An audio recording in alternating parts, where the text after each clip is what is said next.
I'm gonna give Logan a little, well, first introduce yourself. So, my name is Logan Sneed. You probably have seen me on video with Jamie. You guys might know my page. Wild Foods Instagram account. Yeah, yeah. So what is your exact handle? Because I always forget that. I always have to Yeah, my handle is Logan_FusionLean altogether. Okay. And then my Logan YouTube channel is just Logan Sneed. And you guys will find me when you guys Google need that. to follow him. He's got a great story. He's a real food warrior out there in the world, making a difference. So that's why Wild Foods partner with him. And I might talk a little fast for this, but we'll tell you why that is. We'll tell you why I might get caught on my words, because I have a little bit too much going on up here because of the microdose I did about an hour ago. Man, I just recorded a video about my experience microdosing. Oh, wait, what? Microdosing. That'll be a good clip to put in there. Huh. Yeah, we'll talk about it. Yeah, it might be a good video that we can do together too, a collaborative. Like maybe you could do a experiment. Good for YouTube though, for keywords. Microdose experiment. Tell me what you understand about a microdose so far, and also, you know, tell me if you've ever done anything like that. I'm honestly not sure at all. Like, have you ever done any drugs or anything, or? Oh, okay. Well, like pot or like, no, you know, never. Really? Yeah, I've never. You never drank much really either. No, the only drink I've ever had was one small glass of wine on my 21st birthday. That's crazy. That was it. I don't drink at all anymore. But I've done it socially, right? Yeah, yeah. You know, I've done it with friends and family, and like I might do it sometime. Actually, I don't think I'll ever do it again, to be honest, because I feel like shit after I drink. Like now, if I drink, I'll feel terrible. Yeah. Because I haven't done it, you know. That's why I got LSD. That's why I got microdose. I haven't done shrooms yet. That's something I'm looking into. But anyways, that's what we're going to talk about today. We're going to talk about my experience with microdosing. Some of my friends have turned me on to it. The friends that turned me onto it, they've done ayahuasca, they've gone down to Peru and done like the full-blown like shaman ceremonies. I've never done anything that extreme.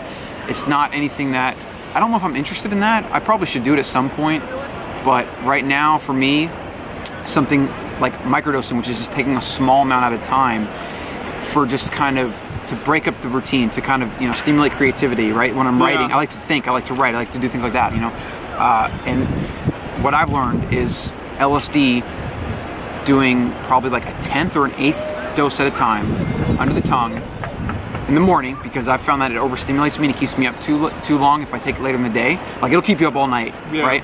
And it's just amazing. It's not like what people perceive as like a psychedelic where you're like tripping or whatever. People say like this is like right now I'm completely aware of what's going on, but it's like, you know, I notice more, right? It's almost like a different set of lens. It's kind of like a caffeine high with like the focus of probably something like Ritalin or something like that. You know what I'm saying? It's like a combination of those two. So like, it really is amazing. I don't do it that often because I noticed it can give me a headache, and I can also, it's one of those things like it's the perfect drug, you know, if we have to call it that.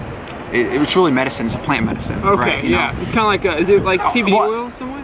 Yeah, well, so psilocybin would be closer to that because that's mushroom, right? And that's completely natural. LSD is actually synthesized, and so they I don't know exactly how they do it. I got to refer to some of the experts that I refer to on this, but it's a creation of a couple things, right? And at the end of the day, everything is derived from nature, anyways. You know, for the most part, right? Yeah. That's where all the materials are in the universe. We're just putting them together in different ways, and so LSD is the only thing I've had experience with. Psilocybin is something that I want to look into, which is basically magic mushrooms, right? Okay. Yeah. And so you've never done any of this stuff, right? I've never.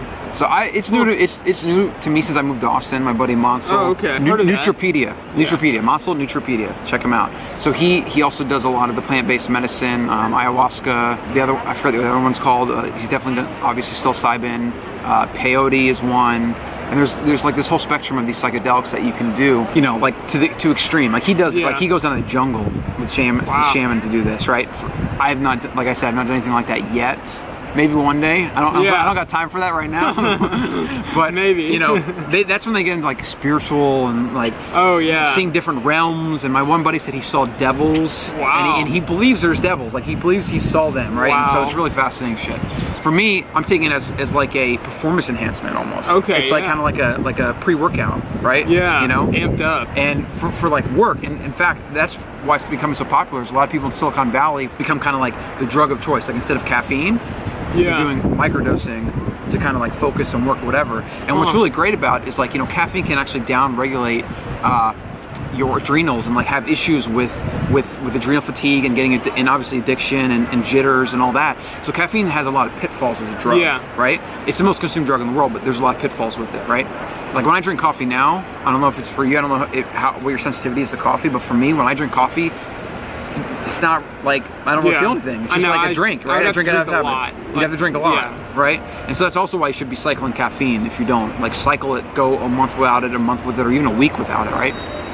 But aside from that, you know, maybe you, based on what you've just learned, maybe have some questions or I mean, is that something you'd be willing to try? Yeah, I mean, I really think so, because obviously it's all completely natural, and I think it could help with, we're talking the nervous system here, I would suspect, somewhat.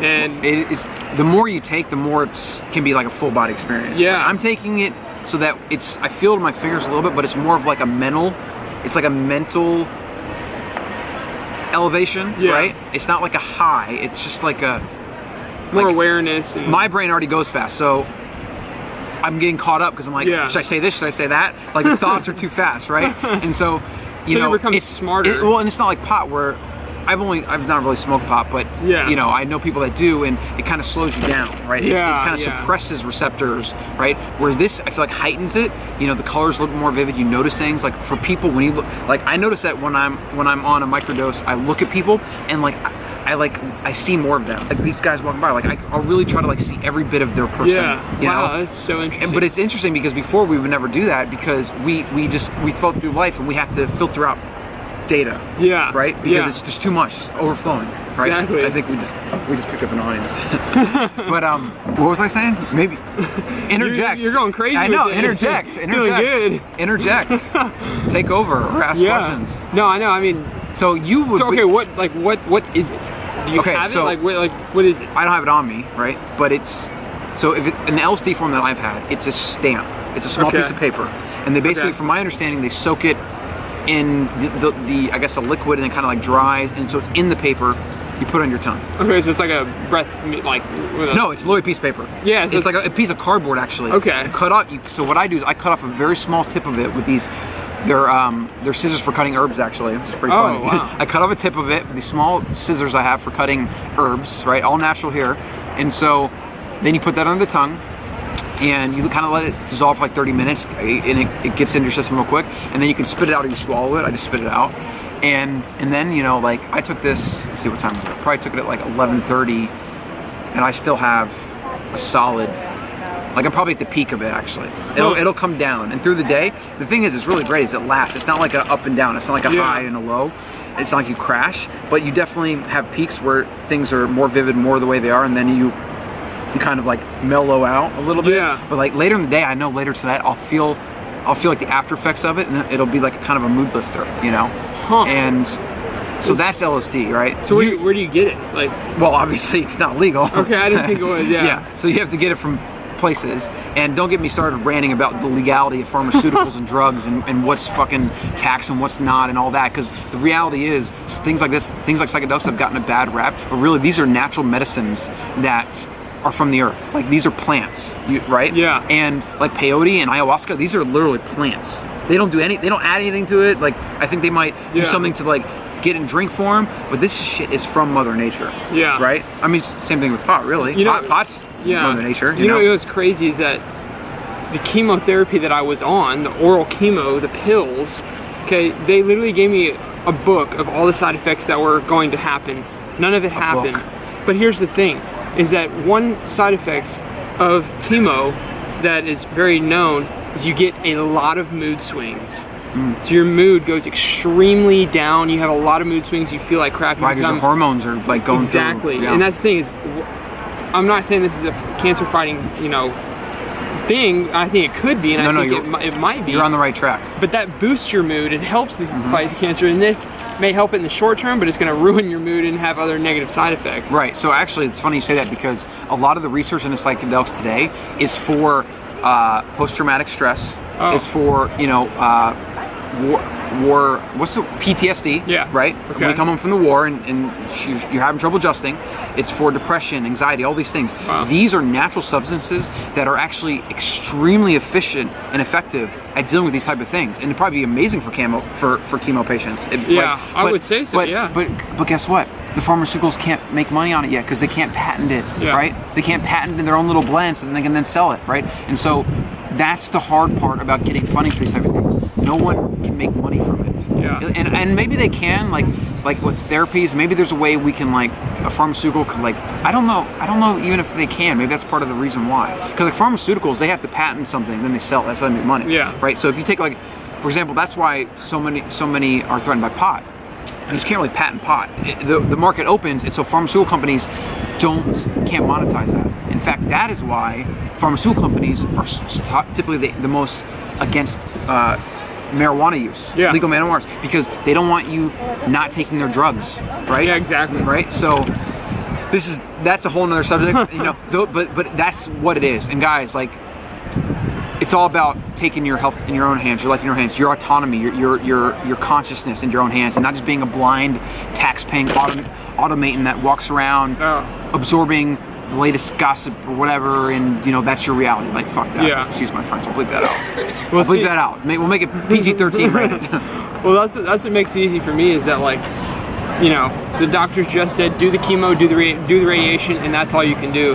That's what made me motivated, made it easy to go find other things, other natural things. You took your health in your own hands, though. Yeah, exactly. And it's just sad to see other people who they just simply listen to the doctor. Yeah, but also, in all fairness, most people aren't empowered, or they don't have the information, or they don't think to ask, or whatever, you know? Yeah. But that's why what you're doing, you can help people like that. Yeah. Why don't you actually tell me, or tell the camera, what you did from what your doctor said, and how you diverged from that, beyond that. Yeah. Okay, so there's many different factors in that, but long story short, okay, so MD Anderson is one of the top cancer centers in the world, okay, in the world. I went and talked to a nutritionist there, said, hey, so I've heard about this ketogenic diet, I don't know much about it, I'm trying to learn more.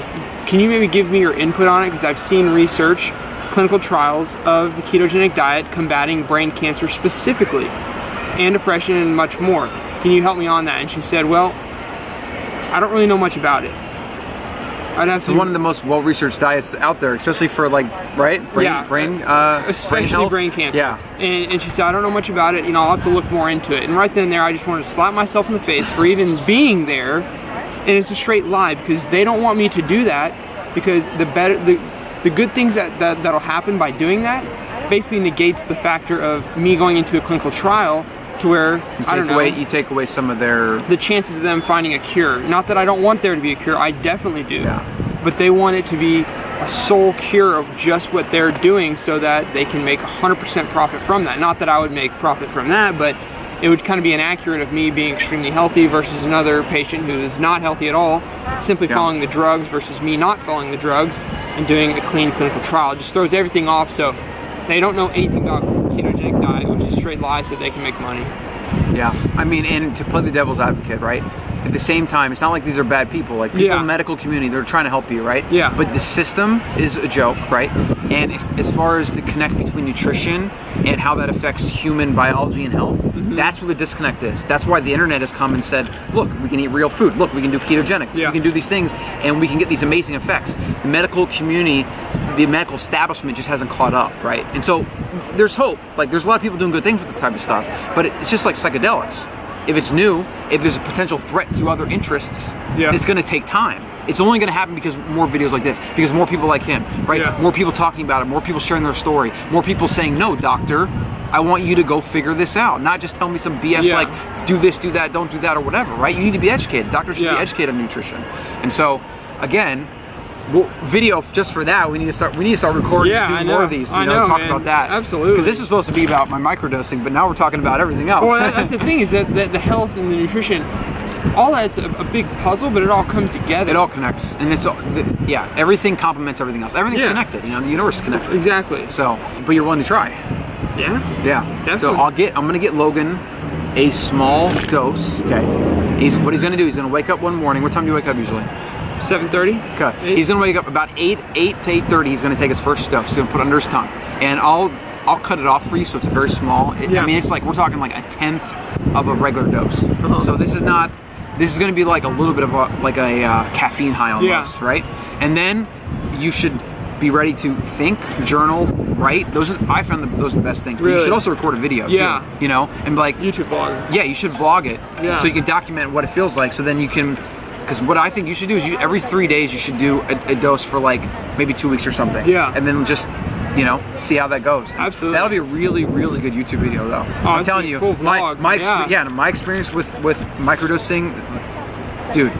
Algorithm. That's one of the ones for the algorithm, you know. But it's also interesting, right? And it's educational because these things, this is something I think everybody should do. And I think if you have a preconceived notion about psychedelics or certain drugs or whatever, you need to expand your mind, be more open-minded, and just realize that guess what? Food's a drug, right?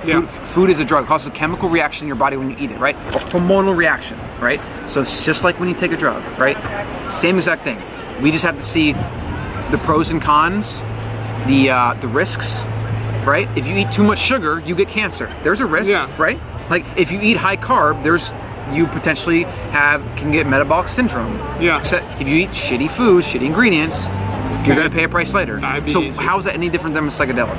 You know, you know, it's got a cost, a benefit, a utility, etc. And if you overdo it, there might be issues, right? I found that with the microdosing LSD for me is it auto-regulates itself because I get headaches, it overstimulates. So it's like, it's not like I want to do it every day and get addicted to it. I'm afraid to do it most days. Really? I'm like, even right now, like if I think too hard, like I'm getting a headache, I feel a little bit overstimulated, it like pulls me back, like, okay, I can't just associate the microdose with like feeling good all day. Yeah. Because it's not as simple as that, right? Yeah. And then tomorrow I might be a little bit too overstimulated or whatever. And so that's why they say you should do like every 3 to 4 days, and then just maybe kind of with a consistent dose, like don't really up it or lower it, consistent. Yeah.